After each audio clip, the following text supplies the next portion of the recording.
Piers उस creature से बात करता है और उसे मीटिंग के लिए बुलाता है। वह क्रिएचर गुस्से में होता है क्योंकि उसके एक आदमी को मछुआरों ने मार दिया था। पियर्स जवाब देता है कि उसने भी अपने 2 फौजी खो दिए हैं। आखिरकार दोनों के बीच एक पीस एग्रीमेंट होता है ताकि दोनों गुट एक दूसरे को मारना बंद करें। लेकिन जाते जाते वह फिशमैन कहता है कि उसके लोग छुप कर जीते जीते थक चुके हैं। उसी पल दुनिया भर में लोग पहली बार होमो एक्वा को खुलेआम देखते हैं। उनका साफ कहना होता है वे इंसानों से पहले इस धरती पर थे और यह दुनिया उनकी भी है। दोनों प्रजातियों की पहली ऑफिशियल मीटिंग लंदन में रखी जाती है। इसके लिए वाटरवे नाम का एक खास ब्रिज बनाया जाता है जो जमीन और पानी को जोड़ता है। सबके तैयार होते ही केट इंजीनियर्स को वाटरवे चालू करने का आदेश देती है। होमो एक्वा के साथ 3 और अजीब जीव आते हैं, एक विशाल मछली, एक जल परी और एक इंसान जैसी दिखने वाली औरत। कुछ ही वक्त में साल्ट इंसानों की भाषा समझने लगती है। मीटिंग की शुरुआत में साल्ट बताती है कि वह खुद क्यों आई है। कुछ समय पहले उसके बच्चे होने वाले थे, लेकिन इंसानी जहाज से फैले तेल ने उस जगह को जहरीला बना दिया। माहौल शांत करने के लिए जनेथन कहता है कि इंसान अपनी गलती सुधारना चाहते हैं, लेकिन साल्ट उसे नजरअंदाज कर देती है। वह कहती है कि वह सिर्फ बर्क से बात करेगी क्योंकि वही अकेला इंसान था जिसने मरे हुए होमो एक्वा को इज्जत दी थी। ये जानने के लिए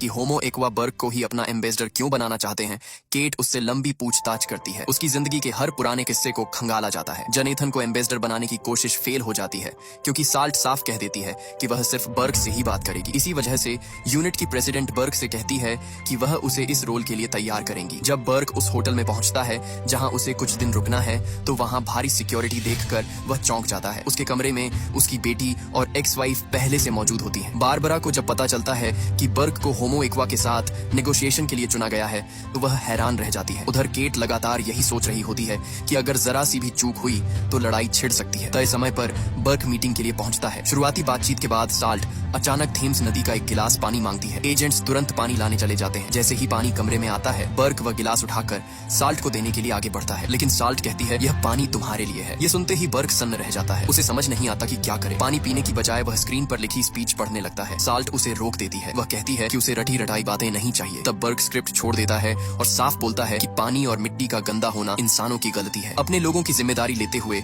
वह मानता है कि इंसानों ने धरती को नुकसान पहुंचाया है, लेकिन अब वे उसे सुधारना चाहते हैं। बर्क की सच्ची बात सुनकर साल्ट कहती है मुझे तुम पसंद आए। उसी रात होटल के कमरे में बर्क अपनी बेटी को जागते हुए देखता है। वह समझ जाता है कि उसे नींद नहीं आ रही और वह परेशान है। असल में उसे अपने पापा की चिंता हो रही थी। बर्क उससे कहता है कि वह उसे कल घर भिजवा देगा ताकि वह इस सब से दूर रहे, लेकिन कभी जवाब देती है मैं अपने पापा के पास ही रहना चाहती हूँ। अगली सुबह तीसरी मीटिंग में बर्क बताता है कि दुनिया के सभी देशों के लीडर्स, क्लाइमेट साइंटिस्ट और बड़ी कंपनियां मिलकर समंदर को साफ करने का प्लान बना रहे हैं। डाटा के हिसाब से साल 2065 तक पोल्यूशन 50% कम किया जा सकता है। यह सुनते ही साल्ट भड़क जाती है। वह कहती है कि सिर्फ आधा पोल्यूशन कम करने में 40 साल लगना मंजूर नहीं है। हर दिन उसके लोग इंसानों की लापरवाही की वजह से मर रहे हैं। अब वे ठीक से देख और सुन भी नहीं पा रहे। बर्क समझ जाता है कि साल्ट बिल्कुल सही कह रही है। उसके पास माफी मांगने के अलावा कोई रास्ता नहीं बचता। वह कहता है